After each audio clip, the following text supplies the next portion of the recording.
La mayoría de entrenadores no saben responder el por qué a cada cosa que pautan a sus clientes. ¿Por qué 3 series y no 2? ¿Por qué esa trayectoria en el levantamiento tiene sentido en base al objetivo planteado? ¿Y por qué ese rango de recorrido? ¿Está realmente la persona preparada para ello? ¿Por qué esa posición del banco y no otra? ¿Cómo afecta eso a nivel articular? ¿Y por qué bajar en 3 segundos y no en 2?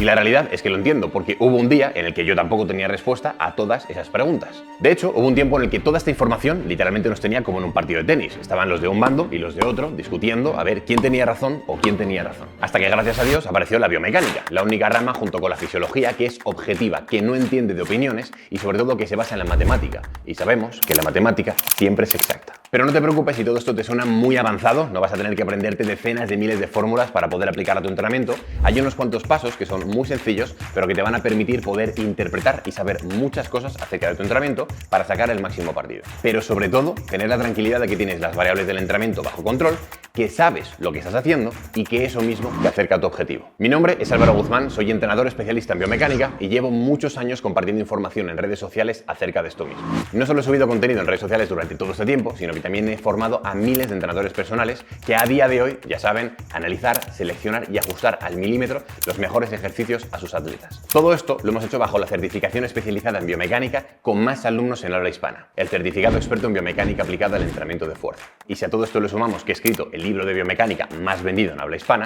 creo que son razones suficientes como para estar aquí organizando la fiesta en la cual vas a aprender a diseñar, a seleccionar y a programar los mejores ejercicios en tu entrenamiento. Pero todavía hay más razones, y es que hace muy poco compartimos una encuesta por los grupos de WhatsApp de la comunidad en la cual hacíamos 3 preguntas. Te mentiría si te dijera que no me esperaba la respuesta a estas 3 preguntas, pero sí que es cierto que de alguna forma guardaba un poco de esperanza en que no fuera así. Los datos nos dicen que prácticamente el 100% de las personas que estáis en Into the Biomechanics alguna vez habéis intentado programar vuestro propio entrenamiento. También nos dice que ninguno de vosotros pasa por alto la variable de la selección de los ejercicios y de la técnica de los mismos, y básicamente pues que todos vosotros sabéis que es una variable crucial en el entrenamiento de fuerza. Pero aún así, ahora viene el dato malo, 8 de cada 10 personas no estáis contentos o contentas con vuestros resultados en el entrenamiento.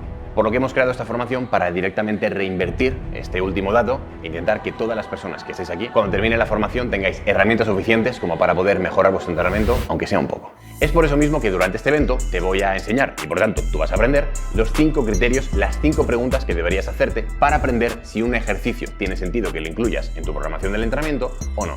Los ajustes técnicos que tienes que hacer en los diferentes patrones de movimiento y que van a suponer una diferencia muy notable en el estímulo muscular. Y por último, la forma de programar basada en la biomecánica que utilizan los mejores entrenadores personales a día de hoy. Y con todo esto vas a entender que es lo que te está limitando en tu entrenamiento, te va a ahorrar mucho tiempo y esfuerzo en tener que leer y aprender todo lo que yo he tenido que hacer durante todo este tiempo, y te lo voy a explicar de una forma tan fácil que lo podría entender tu primo de 7 años. Ahora sí que sí, vamos a empezar a darle chicha, y lo único, antes de empezar, te tengo que recordar un pequeño detalle, y es que a lo largo de la formación va a haber un momento en el que va a ocurrir algo que te llevará a una pequeña sorpresa que hemos preparado para ti, para, pues bueno, recompensarte. Nos hace ilusión que estés aquí invirtiendo tu tiempo y tu esfuerzo en aprender, y pues bueno, que menos que darte un detallito. Así que ahora sí que sí, empezamos.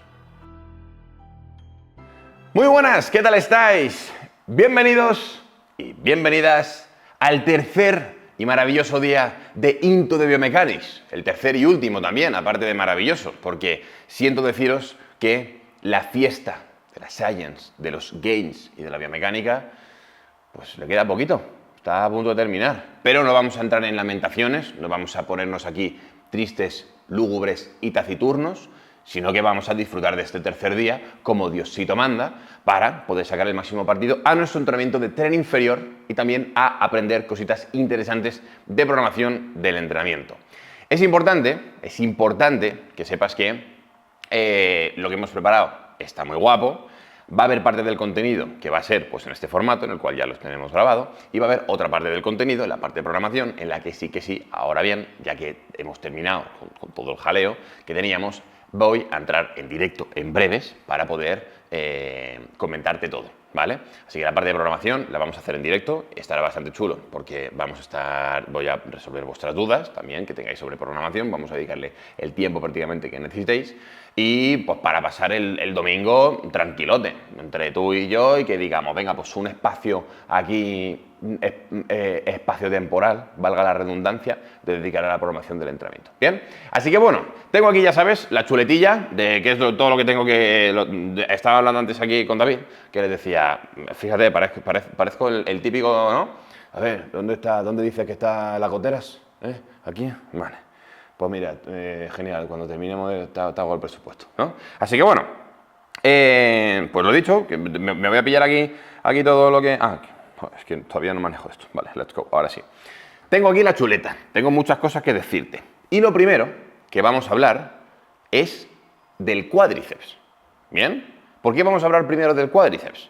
Pues porque hay muchos grupos musculares y da igual por cuál empecemos. ¿Bien?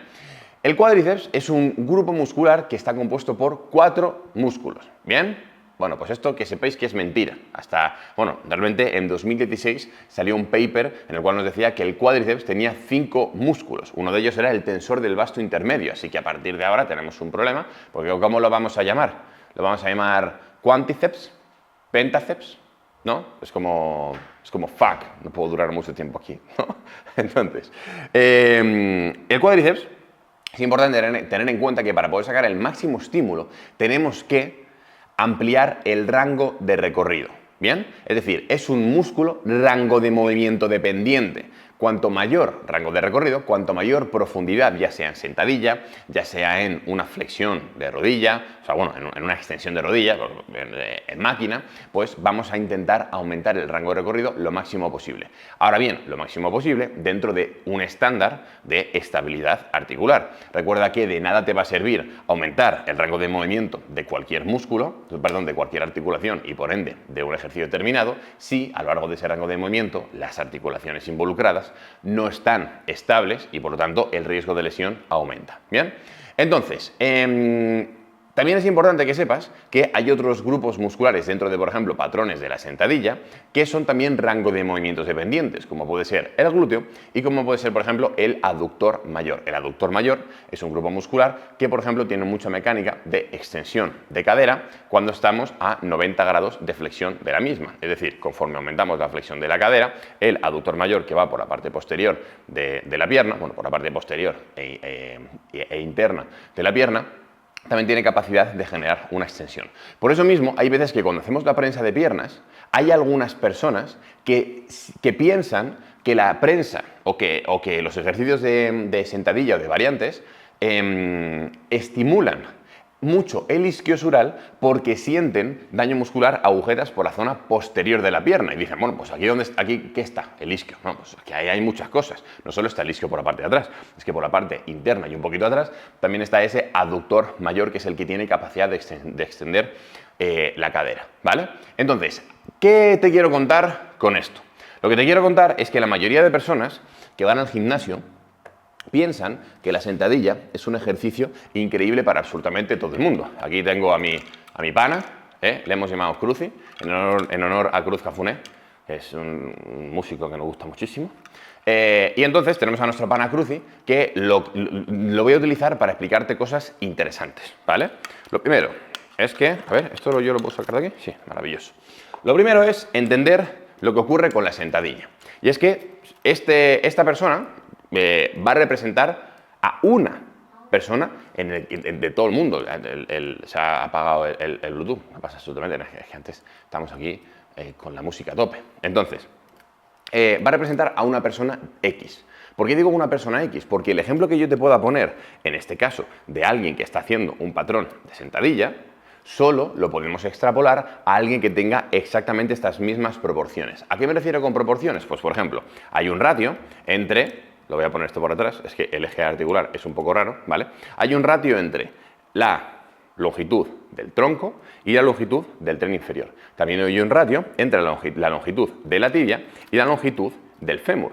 Y todo esto afecta directamente al estímulo muscular que se va a llevar los diferentes grupos musculares que están involucrados en la sentadilla. Entonces, la sentadilla, por mucho que se nos haya dicho que es un ejercicio por y para cuádriceps, o que se diga desde la old school que es un ejercicio por y para cuádriceps, la mayoría de personas que realizan la sentadilla lo convierten en un ejercicio dominante de cadera. Y te voy a explicar el por qué es esto. Cuando nosotros analizamos una sentadilla con el propio peso corporal, lo que podemos determinar, por ejemplo, es que si estamos en esta posición de aquí y un poquito inclinados, bien, pues decimos, oye, pues mira, al final, con nuestro propio peso corporal, lo que estoy haciendo es literalmente levantar mi propio peso corporal, ¿no? Por tanto, lo que podría hacer sería que analizando este ejercicio de forma biomecánica, voy a utilizar lo que llamo el centro de masas para poder analizar cuáles son las demandas. El centro de masas se localiza por la zona media del cuerpo, ¿no? Entonces podría decir, bueno, pues el centro de masas en este caso estaría por esta parte de aquí, ¿no? Es decir, pues más o menos sería este punto, ¿vale? Donde tengo este dedo. ¿Qué pasa? Que obviamente si yo inclino más mi torso, ¿vale? Estaría acercando ese centro de masas, bueno, perdón, estaría alejando el centro de masas de la parte de la cadera, por tanto, cada vez tendría una mayor participación por la musculatura extensora de cadera, es decir, por la parte de los glúteos. ¿Bien? Ahora bien, ¿qué es lo que pasa? Que si yo de repente cojo y pongo una barra, ¿vale? Pongo una barra aquí arriba, la apoyo en la zona superior y posterior de la espalda, por mucho que yo me quiera poner vertical, esa barra lo que hace es que cuantos más kilos de peso le ponga, va a trasladar el centro de masas más hacia la barra, ¿vale? Para que te hagas una idea, si yo peso 50 kilos, pero me pongo una barra con 200 kilos, en un análisis biomecánico no voy a tener en cuenta como referencia el centro de masas de la persona, que estaría más o menos en este punto. Porque yo peso 50 kilos, pero lo que tengo aquí son 200 kilos. Entonces esto es un poco como si fuera la gravedad, ¿no? Tengo un planeta, tengo una carga mucho más grande aquí, por tanto el centro de masas del otro objeto que soy yo, tengo un objeto que sería la barra con los discos y otro objeto físico que sería yo, cuando yo los junto, ahí tengo que tener un solo centro de masas, porque yo tengo ese objeto en contacto con mi cuerpo. Por lo tanto, lo que voy a tener que hacer es hacer un análisis con un punto de referencia de la fuerza que está ejerciendo demandas articulares en ese ejercicio, que esa fuerza esté más bien tirando hacia la parte de arriba. ¿Qué es lo que pasa? Pues que cuando yo tiro una fuerza hacia la parte de arriba, hacia esta parte, si te das cuenta, ¿vale? Vamos a poner que estamos en esta posición, ¿vale? Esta posición de flexión de cadera, ¿vale? Obviamente la flexión de la rodilla pues tendría que estar más o menos en este punto, ¿vale? Para que se pudiera parecer más o menos a una sentadilla, ¿ok? Entonces, si yo estoy en esta posición de flexión de cadera y ahora mi centro de masas no está aquí, sino que ahora mi centro de masas está aquí, si te das cuenta, hay una mayor distancia respecto a la cadera y por lo tanto, cada vez que yo aplico más carga a una sentadilla, cada vez que le meto más kilos a una sentadilla, hago que el ejercicio sea con una mayor, o sea, que tenga una mayor participación de los extensores de cadera, del glúteo. ¿Bien? Por eso mismo, hay que diferenciar dos cosas. Uno, con qué carga utilizamos o hacemos la sentadilla, porque a mayor carga, mayor dependencia del glúteo, mayor activación, mayor estímulo al glúteo. Y lo segundo, las proporciones de cada una de las personas que hace la sentadilla. Va a haber personas que teniendo un fémur tan sumamente largo, para poder mantenerse estables y no caerse ni hacia adelante ni hacia atrás, van a tener que inclinar mucho el tronco. Y a una mayor inclinación de tronco, hay unas mayores demandas en el glúteo. Por eso mismo va a haber gente que literalmente, si su objetivo es trabajar los cuádriceps, no deberían hacer sentadilla. Lo voy a repetir por si acaso a alguien no le ha quedado claro. No deberían hacer sentadilla, porque sus proporciones corporales no le permiten estar en un contexto en el cual sea el cuádriceps quien vaya a llevarse el mayor estímulo. Sus proporciones corporales le obligan a que sea el glúteo el que se lleve el máximo estímulo. Y para eso tenemos opciones muy guapas, como por ejemplo esta de aquí, que sería o una prensa de piernas o una sentadilla jaca, en las cuales la variable de la posición del torso prácticamente es insignificante. Lo que nos interesa es dónde coloco las piernas para poder aumentar las demandas en el cuádriceps. Si lo que hago es, por ejemplo, acercar un poquito más las piernas al glúteo en una prensa, yo estoy aquí en la prensa y si yo las piernas las acerco al glúteo, aumento las demandas de movilidad de tobillo y por lo tanto el movimiento es un movimiento mucho más en el que participa mucho más la rodilla. El momento en el que yo, en vez de poner las piernas aquí, coloco las piernas aquí, estoy alejando el pie del glúteo y por lo tanto hago que el movimiento sea mucho más demandante del propio glúteo, ¿vale? Cuando es lo mítico, que creo que todo el mundo que estamos aquí lo sabemos, ¿no? Cuanto más bajas la pierna en la plataforma, más demandas de cuádriceps, cuanto más la subes, más demandas al glúteo. Por eso, si ves a alguien en tu gimnasio, si eres entrenador y te viene alguien con unas proporciones, con un fémur descomunal y de repente te dice, ah, ¿no hacemos sentadilla? Pues ya tienes una de las razones por las cuales explicarle por qué no debe hacer sentadilla. No, no vamos a hacer sentadilla, porque en este caso, esta sesión tiene un objetivo de estímulo en el cuádriceps y por tanto tú, en tu sentadilla, no vas a estimular apenas tu cuádriceps y se va a llevar todo el estímulo el glúteo. Por eso vamos a hacer o variantes de sentadilla, ya sea sentadilla búlgara, zancadas, sentadilla con barra frontal, un poquito más tirando hacia el cuádriceps, etcétera. Pero podemos meter sentadilla búlgara o prensa de piernas que nos va a venir muy bien. Ahora que ya sabemos que no todos los ejercicios son para todo el mundo por sus características, vamos a un siguiente mito que del que tenemos que hablar, de la extensión de rodilla en máquina, el mítico, la mítica máquina de extensión de cuádriceps, ¿no? Lo que pasa que también es importante hablar con propiedad. Oigan, el cuádriceps no se extiende, el cuádriceps extiende la rodilla, por lo tanto sería una máquina de extensión de rodilla, o se le llamaría extensión de rodilla en máquina. El cuádriceps se contrae, no se extiende, ¿bien? Vale, bueno, pues un detallito ahí para que te lo apuntes, ¿vale? ¿Qué es lo que ocurre en esta máquina? En esta máquina hay un mito pero que muy dicho por, sobre todo, los old school, ¿vale? Y yo no tengo nada en contra de las personas que trabajan en base a la old school. O sea, me refiero, al final cada uno decide lo que quiere hacer con su entrenamiento. La old school es la polla, porque sin la old school no hubieran habido temas sobre los que hablar y sobre los que investigar y por lo tanto determinar si realmente tenía sentido o no. Ahora que tenemos muchos más medios para elaborar y para cuantificar protocolos y determinar si lo que antes se decía es efectivo o no. Y lo bueno de todo esto es que, como en absolutamente todo, se ha demostrado que hay cosas que son efectivamente efectivas, valga la redundancia, y hay otras cosas que se han demostrado pues, que carecían de sentido y, por lo tanto, se han propuesto cosas más interesantes. Este ejemplo que te voy a poner es un ejemplo del segundo caso, ¿vale?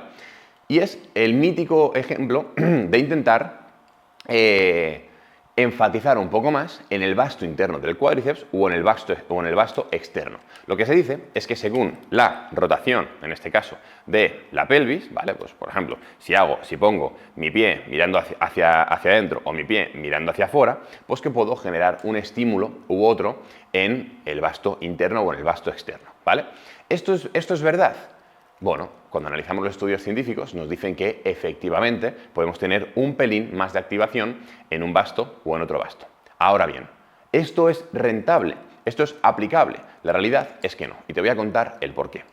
El cuádriceps, y sobre todo la rodilla, es una articulación que está pensada para generar una extensión y una flexión de la misma. Es decir, el patrón de movimiento sería este, de aquí, y por lo tanto, cuando lo que intentamos es generar movimientos fuera de ese patrón de movimiento, o sobre todo metemos en la ecuación fuerzas que alteran ese movimiento, entre comillas, natural, es cuando ponemos en peligro a la articulación. Te voy a explicar el porqué, ¿vale? Si yo tengo aquí un rodillo, ¿vale? Aquí tengo el rodillo y por lo tanto yo hago la extensión, si te das cuenta, el rodillo lo único que quiere hacer es llevarme hacia una flexión. Entonces, todo bien, todo chill, todo maquinón. Ahora bien, si lo que yo hago ahora de repente es rotar, porque cuando genero una rotación, la rotación viene principalmente de la cadera, e intento hacer este movimiento de aquí, de flexión y de extensión, si te das cuenta, la posición anatómica de la rodilla es diferente. Ahora, no hace un movimiento en el cual se genere esto, hace un movimiento en el cual se genera esto, pero rotado. Entonces ahora el movimiento sería de esta forma. ¿Qué es lo que ocurre? Que hay otro tipo de demandas, y generan otro tipo de carga en la articulación de la rodilla, para la cual esa articulación de la rodilla no está del todo preparada. Va a haber mucha carga que van a tener que asumir tejidos pasivos, como por ejemplo tendones o ligamentos, meniscos, es decir, elementos de estabilidad articular, porque los principales músculos, como por ejemplo cuádriceps o los diferentes músculos que van a ayudar a la estabilización de la rodilla, no están en una posición adecuada como para poder tanto movilizar como estabilizar, dependiendo de cuál sea el papel de cada uno. Por tanto, ¿cuál es la conclusión de todo esto? Que si tu principal objetivo es intentar hacer que tu vasto externo o que tu vasto interno crezca más que otro, la señal de eso es que todavía no has hecho lo suficiente para que tu cuádriceps crezca en general. Es decir, hay muy pocas personas las que realmente tienen que intentar incidir más en un vasto interno o en un vasto externo, porque cuando realmente entrenas duro, haces las cosas bien y lo dejas espaciar en el tiempo, lo que vas a conseguir es una hipertrofia bastante notoria del cuádriceps y por lo tanto una hipertrofia en todos y cada uno de los vastos, tanto vasto interno como vasto externo, como vasto intermedio, como el recto del cuádriceps. ¿Bien? Así que mi recomendación es que no hagas esto porque te vas a exponer a un riesgo de lesión bastante alto y que trabajes el cuádriceps y que dejes tiempo para ver pues, unos vastos bonitos, porque todo eso conlleva tiempo, ¿vale? Y ahora te voy a dar un master tip por y para sacar el máximo partido a esta máquina, ¿vale? Y para ello te tengo que hablar de uno de los músculos del cuádriceps, que es el recto anterior del cuádriceps. Ese músculo es el único músculo del cuádriceps que llamamos un músculo biarticular. ¿Qué significa un músculo biarticular? Pues básicamente que cruza dos articulaciones. Tiene capacidad de generar una extensión de rodilla y también tiene la capacidad de generar una flexión de la cadera, porque cruza la cadera y cruza la rodilla. ¿Eso qué significa? Pues que dependiendo de la posición tanto de la cadera como la posición de la rodilla, vamos a conseguir generar un mayor estímulo o no en este músculo, ¿vale? Porque, para que te hagas una idea, los vastos solo cruzan la articulación de la rodilla, por lo tanto solo se encargan de generar la propia extensión de la misma.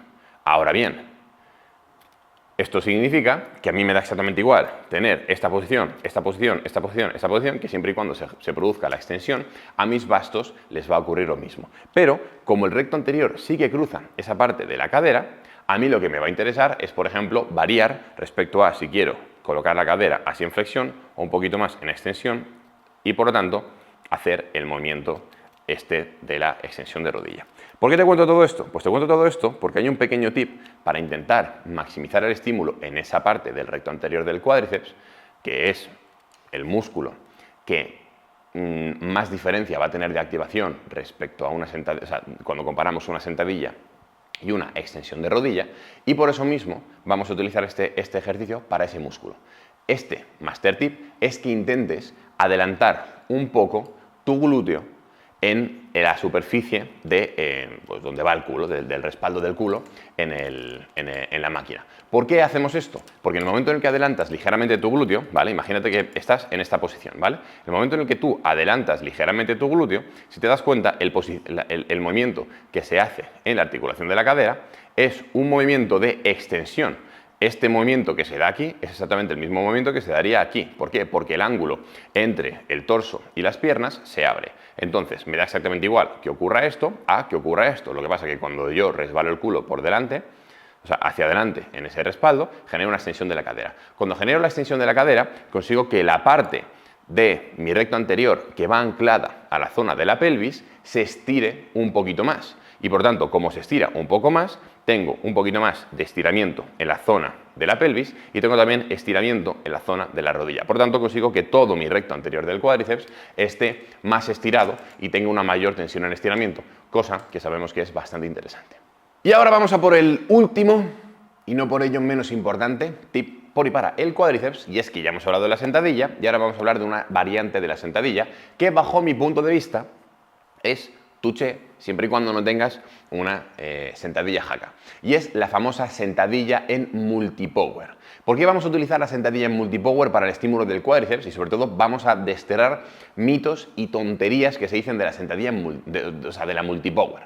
La gente que ve una multipower y dice, esa máquina es lesiva, de verdad, ¿qué les pasa a esa gente? Es como que no fluye, ¿no? O sea, hay un tapón en cuello de botella que hace que lo que sea, la sabiduría, no llegue a no llegue a donde llegue. ¿Cómo? O sea, tú no puedes ver un hierro y decir, ese hierro pega a la gente, porque ese hierro está completamente quieto. Entonces tú no puedes ver una máquina y decir que esa máquina es lesiva. Habrá que ver cómo utilizas esa máquina para que el potencial de ese uso de la máquina sea más lesivo o no. Entonces, una máquina no está pensada para lesionar a gente. Si la gente que entra en esa máquina se lesiona, igual es porque no tiene ni puta idea de cómo utilizar la máquina. Digo yo, puede ser, también puede ser que no, pero también puede ser que sí. Entonces, la multipower, Cosa número 1 es que no es lesiva. La multipower, cosa número 2, es que dicen que no trabaja la musculatura estabilizadora. A ver, aquí también hay que hacer otro pequeño matiz. Porque, obviamente, una multipower, una máquina que tiene una trayectoria guiada, pues es más fácil generar ese movimiento, básicamente porque tiene una trayectoria guiada, pero eso no significa que la musculatura estabilizadora no se active. Ahora, o sí, porque habrá que ver qué musculatura estabilizadora y qué otra musculatura estabilizadora. Si hablo, por ejemplo, de la musculatura del abdomen, la musculatura de la faja, por así decirlo, lumbar o de la faja abdominal, pues igual tienen un poquito menos de activación en una multipower que en una sentadilla tradicional. Pero mi pregunta es, ¿tú haces sentadilla para el abdomen o para la zona lumbar? ¿O haces sentadilla para el cuádriceps o para el glúteo? Digo yo. No sé, llámame loco, porque yo no veo a la gente diciendo, ¿qué te toca hoy? Pues mira, hoy me toca abdomen. ¿Qué vas a hacer de primer ejercicio? Sentadilla. Tío, entendemos el concepto, ¿no? Entonces, después, partiendo de esa base de que la musculatura estabilizadora, normalmente central, se puede reducir su implicación, cosa que es algo bueno en máquinas guiadas, ya sea multipower, ya sea cualquier otra, hay que sacar a la palestra el siguiente concepto de musculatura estabilizadora, y es la musculatura estabilizadora de la articulación que se moviliza. Porque si yo hago un press de banca en multipower, la musculatura que estabiliza mi hombro va a seguir activada, porque tiene que seguir estabilizando el hombro ante las fuerzas que le quieren generar todos esos movimientos y resistencias, etcétera, etcétera. Por tanto, la musculatura estabilizadora local de las articulaciones que están involucradas en los ejercicios, aunque sea en máquinas, va a seguir estando activa. ¿Vale? Punto y final. Ahora bien, que ya que sabemos esto, vamos a ver por qué la multipower tiene sentido si tu objetivo es aumentar la hipertrofia en el cuádriceps. Y es porque cuando hacemos una sentadilla normal y corriente, no tenemos la capacidad de jugar para nada con variables como, por ejemplo, lo que llamamos la intención de la fuerza. Te pongo un ejemplo. Cuando yo quiero coger a mi compa el cruci y ponerle a hacer una sentadilla, mi compa el cruci solo tiene una opción, y es que si tira para abajo, tiene que empujar para arriba. Punto y final, no le queda otra. ¿Por qué? Pues porque si empuja para adelante, se va a ir para adelante, si empuja para atrás, se va a ir para atrás, porque la barra se mueve con él. ¿Bien? Ahora, tú tienes una trayectoria fija de una barra, por lo tanto, tú puedes jugar, por ejemplo, con si quieres empujar un poquito más hacia atrás, con si quieres empujar un poquito más hacia adelante, y cuando cambiamos la dirección de la fuerza que aplicamos contra el suelo, cambia por completo el ejercicio. Esto que te voy a decir, igual es un poquito más complejo, por eso lo estoy dejando para el último día, pero es tan sencillo como que vayas al gimnasio y que lo compruebes por ti mismo, ¿vale? Igualmente te lo voy a intentar explicar de la mejor forma posible. Lo que vamos a hacer va a ser lo siguiente.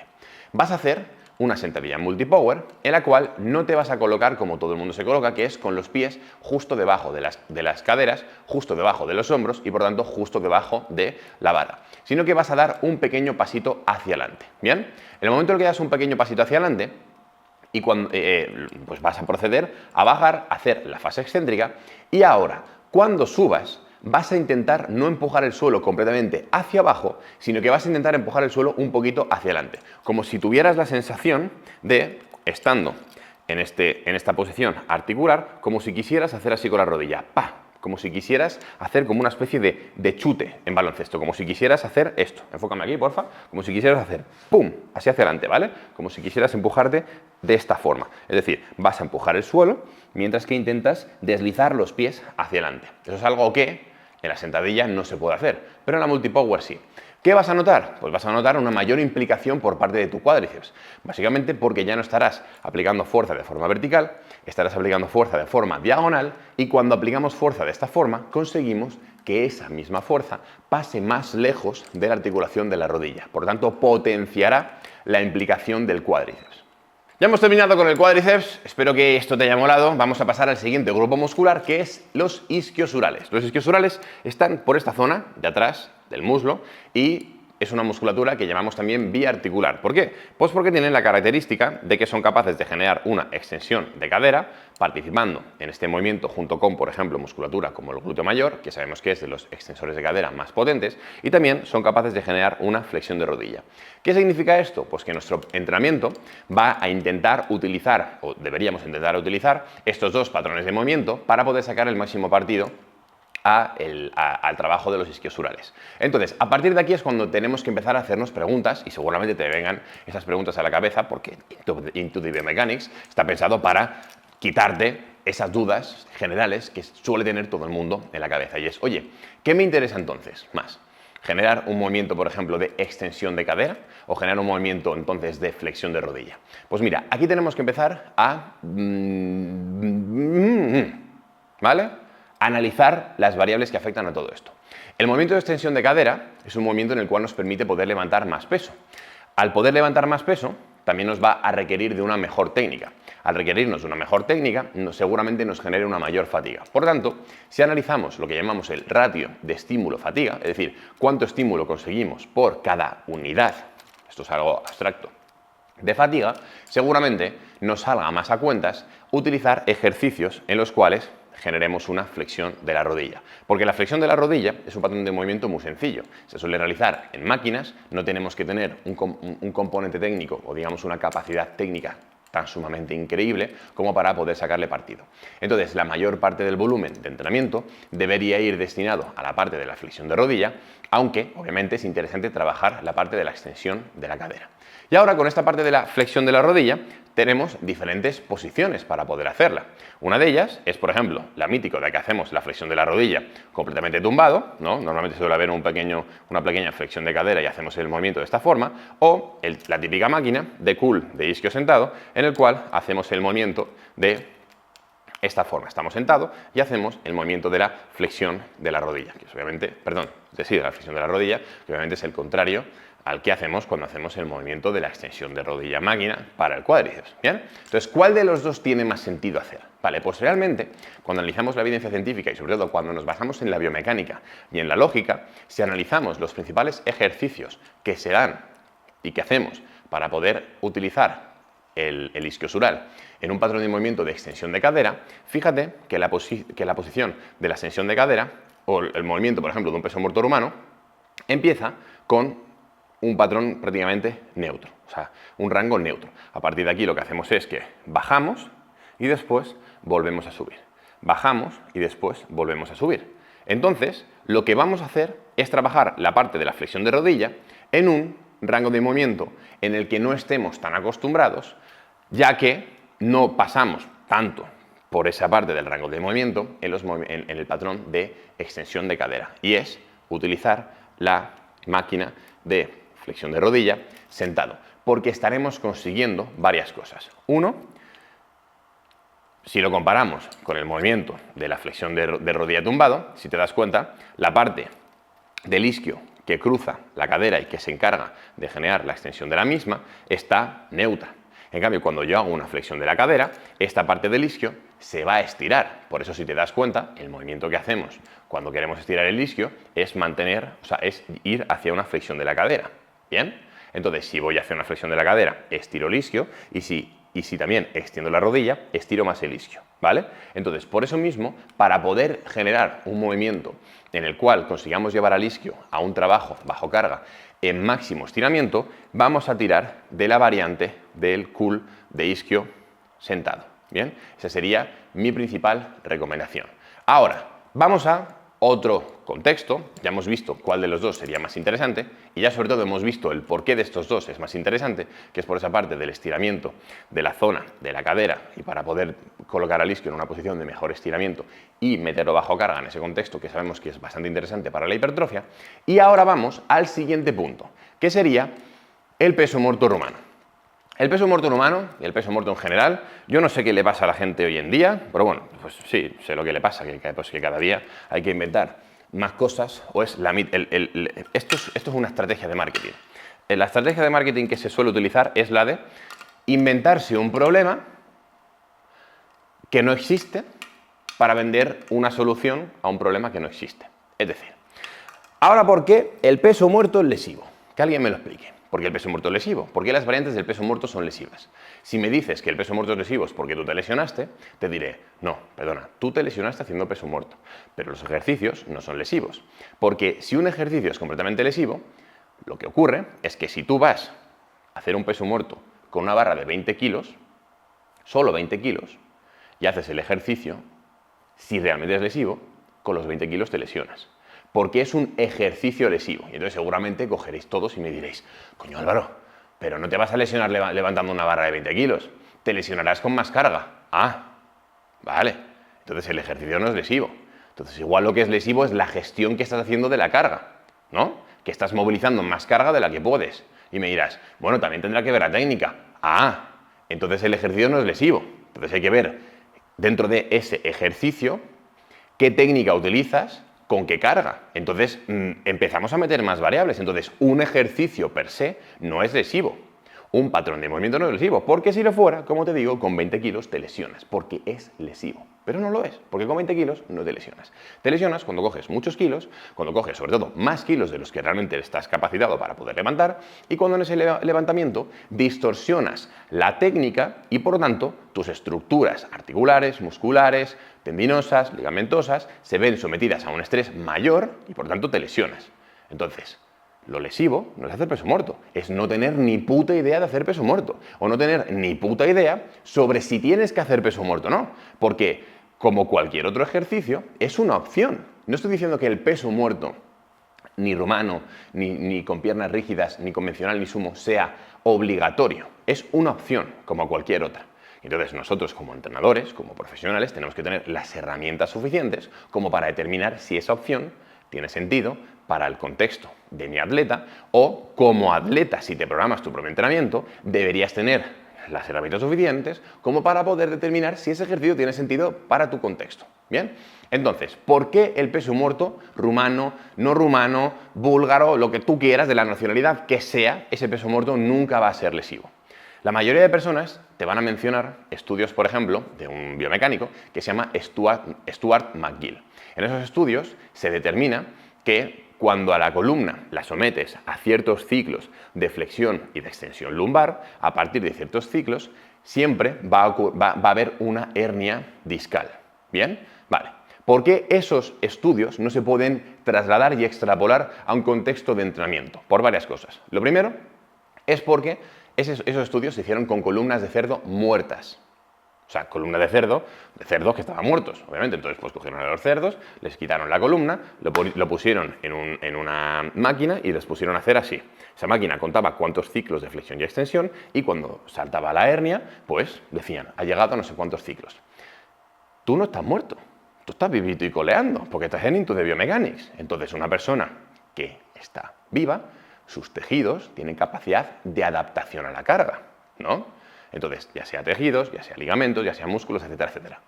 Es decir, no se puede extrapolar porque las columnas que se utilizaban en ese estudio no tenían capacidad de adaptación. Punto número 2.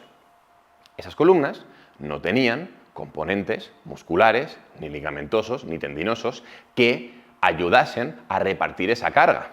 Por lo tanto, tampoco se puede extrapolar. Entonces, queda muy bien, de vez en cuando, pues mencionarte un estudio o mencionarte otro. El problema es que si no entendemos cómo se hacen esos estudios a nivel metodológico, pues los podemos tragar con patatas, creer a la persona de turno que nos dice que un ejercicio es lesivo, cuando realmente no lo es y sobre todo no hay ningún fundamento para decir que ese ejercicio es lesivo. Es importante que sepas esto, sobre todo porque si no lo sabes, vas a estar a merced de cualquier información que te venga y sobre todo, a mí me gusta explicarte las cosas cómo son y por qué son, para que entiendas en qué me fundamento cuando te digo cada una de las cosas que te estoy comentando en esta formación. Si te das cuenta, cada cosa que te digo lleva su explicación, para que entiendas el por qué. No te digo esto es mejor, sino te digo esto es mejor porque fíjate que si pasa esto y pasa esto. ¿Bien? Para que tengas esa información en tu mano. ¿Ok?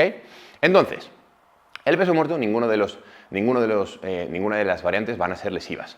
Dependiendo de la persona que entre por la puerta, pues será más factible o menos factible en base a sus características. Y ahora vamos a ver diferentes puntos importantes que tenemos que tener en cuenta a la hora de, por ejemplo, hacer el peso muerto rumano, que es uno de los principales ejercicios que se suele utilizar para el estímulo del isquiosural. Punto número 1. La mayoría de personas fallan en el patrón de movimiento del peso muerto humano. No saben muy bien hacia dónde tienen que llevar la cadera, cómo tienen que coordinarse con la rodilla respecto al movimiento de la cadera. Y te voy a dar un tip muy sencillo. Y el tip es el siguiente. Vas a colocarte con el glúteo pegado a una pared y a partir de ahí vas a dar un pasito hacia adelante que tendrá que tener una longitud de entre la mitad del tamaño de tu pie y el 100% del tamaño de tu pie. Es decir, vas a colocar la parte del talón de la pierna que está dando el paso a la altura de la mitad de tu pie que no está dando el paso, o bien a la altura de la puntera de tu pie que no está dando el paso. Y después cogerás ese pie que no ha dado el paso y lo volverás a poner enfrente, ¿vale? ¿Qué es lo que vamos a hacer? Nos vamos a ayudar de la pared para tener un biofeedback, es decir, para tener un sitio al que nosotros llevar el glúteo y la cadera, por ende, y saber cuánto estamos moviendo y hacia dónde lo tenemos que mover y en qué rango de movimiento lo tenemos que mover. Entonces, el patrón es el siguiente. Primero, separas tus pies y después, lo primero que vas a hacer va a ser intentar llevar el glúteo hacia atrás lo máximo posible hasta que contactes con tu glúteo la pared. En el momento en el que contactes con tu glúteo la pared, vas a seguir con tu glúteo contactado en la pared y vas a empezar a generar la flexión de cadera en la que vas a notar tus isquiosurales estar tensos. La pregunta del millón, Álvaro, ¿hasta dónde bajo?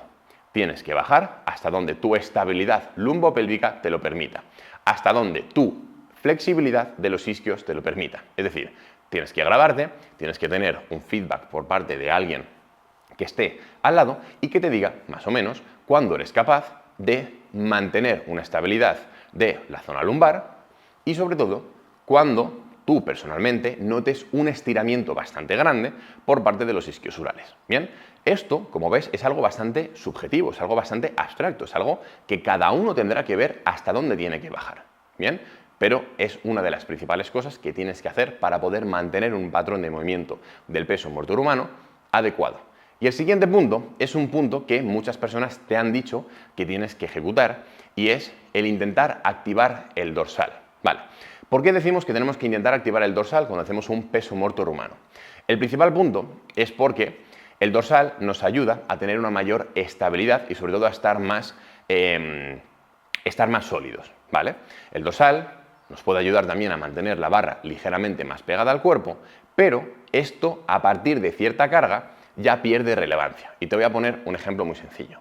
Cuando tú tienes 10 kilos en cada mano, sí que es probable que tú puedas movilizar esos kilos, se los puedas llevar más adelante o más atrás, porque al final son 10 kilos, no es mucha carga. Pero cuando coges muchos kilos, tu brazo va a estar completamente perpendicular al suelo, porque levantando 100 kilos, tú no los puedes tirar para adelante y no los puedes tirar para atrás, porque eso supone muchas demandas, mucho trabajo que tiene que hacer tu musculatura, ya sea flexora de hombro o bien extensora de hombro. Por tanto, cuando ya tienes muchos kilos, va a perder relevancia este tip para mantener esa barra, digamos, en contacto con las tibias, que es lo que se suele decir. Ahora, ¿por qué yo personalmente siempre mantendría una activación isométrica del dorsal ancho? Porque nos permite poder mantener mejor una extensión de la columna torácica. Y dirás tú, Álvaro, ¿cómo puede ser que el dorsal ancho me permita mantener una extensión de la columna torácica? Pues muy sencillo, porque cuando yo hago una extensión de la columna torácica, de alguna forma mi hombro también está descendiendo a la vez que se va aumentando la propia extensión. De hecho, el movimiento que se produce a nivel de la articulación del hombro es un movimiento de extensión, porque si te das cuenta, a mí me da exactamente igual hacer esto, ¿vale? Y que aquí haya un ángulo entre mi línea media del cuerpo y mi brazo, que mantener el brazo fijo y de repente hacer esto y que ahora aquí haya el mismo ángulo entre mi tórax y mi hombro. Por tanto, el movimiento que se produce a nivel articular en el hombro es prácticamente el mismo, es una extensión. Y si te das cuenta, ¿quién es de los principales extensores del hombro?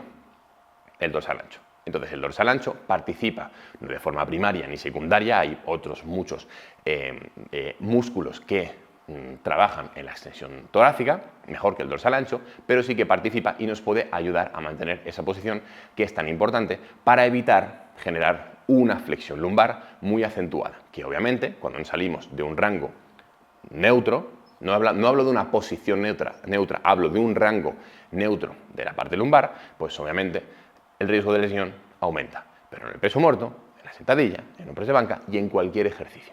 Vamos ahora a hablar del glúteo. del booty, del bullate, del...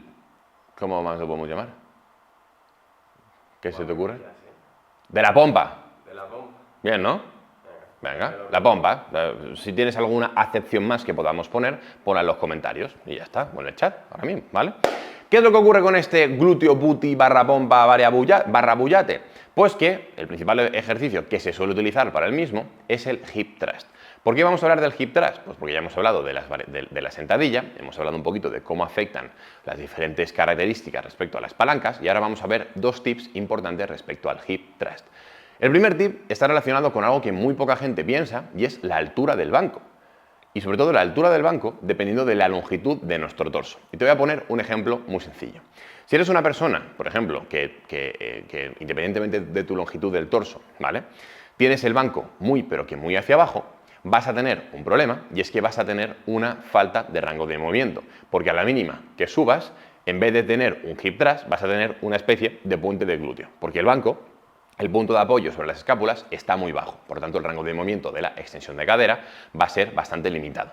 El trabajo del glúteo también se limitará respecto a un hip thrust normal y corriente y sobre todo bien hecho. Pero eso no es tan problemático como tener un banco demasiado alto o, por ejemplo, que el punto de apoyo te quede demasiado arriba. Y te voy a explicar el por qué. Cuando esto ocurre, lo que solemos hacer es colocarnos muy verticales respecto al banco, intentar pivotar sobre el mismo por la parte de las escápulas y eso implica que no vamos a estar empujando con los pies hacia abajo, sino que vamos a estar empujando un poquito hacia nosotros, bueno, al revés, vamos a estar empujando un poquito hacia allá y por lo tanto la fuerza va a venir hacia nosotros. Es decir, vamos a cambiar, para que te hagas una idea, así explicado fácil, vamos a cambiar la dirección de la fuerza. Y eso lo que supone es un aumento en las demandas del cuádriceps y no tanto del glúteo. Es decir, cuando tienes el banco en un punto de apoyo muy arriba en la espalda, por la posición que tienes que adoptar para aplicar fuerza de forma eficiente, esa aplicación de fuerza es diferente a la que debería ser de forma eficiente en el hip thrust y por tanto involucramos más el cuádriceps y menos el glúteo. ¿Qué es lo que deberíamos intentar? Lo que deberíamos intentar es que el banco esté siempre el apoyo del mismo en la zona justo de debajo de la escápula. Es la zona perfecta para poder pivotar sobre la propia escápula. Pivotar es básicamente, pues, ¿cómo definir un pivote? Pues rotar sobre ello, es decir, utilizarlo como un punto de apoyo y por tanto balancearte sobre ese punto de apoyo del banco, ¿vale? Pues imagínate que mis escápulas están aquí, o bueno, lo vamos a hacer con nuestro pana. Este es el banco, ¿vale? Este es el banco y por tanto lo que voy a hacer va a ser pivotar sobre el mismo, ¿bien? Entonces, esa es la principal diferencia. Si tengo el banco muy hacia abajo, a la mínima que genere una extensión de cadera, ¿vale? Voy a llegar al límite. Si tengo el banco muy arriba y la posición de mis pies es esta, te lo voy a enseñar, y la posición de mis pies es esta, voy a tener que empujar más hacia el banco, ¿vale? Que más hacia arriba para generar este movimiento y seguramente te vas a dar cuenta de que estás relativamente incómodo o incómoda e incluso puede llegar un momento en el que cuando estás arriba te deslices sobre el propio banco, es decir, es un jaleo. Entonces, este tip de dónde tienes que tener el punto de apoyo es un tip que personalmente me gusta mucho, intento que todo el mundo lo sepa porque es algo muy sencillo de aplicar y sobre todo es algo muy efectivo. ¿Qué es lo que podrías hacer en el caso de que, por ejemplo, el banco te quede muy arriba o muy abajo? Puedes jugar o bien con la altura del banco para subirla, le puedes poner unos cuantos steps al banco, ¿vale? Intenta que los steps sean de goma para que no se resbale. O en el caso de que sean los míticos steps de plástico, pues empodra el banco contra la pared para estar estable, ¿vale? O contra otra superficie. O lo que puedes hacer, en el caso de que el banco te quede muy pero que muy arriba, es al revés. Y es colocarte tú en tus propios pies unos steps. O colocar dos discos, o un disco, dependiendo del grosor del disco, para poder tú colocarte un poquito más arriba y por lo tanto bajar el punto de apoyo hacia las escápulas. ¿Ok?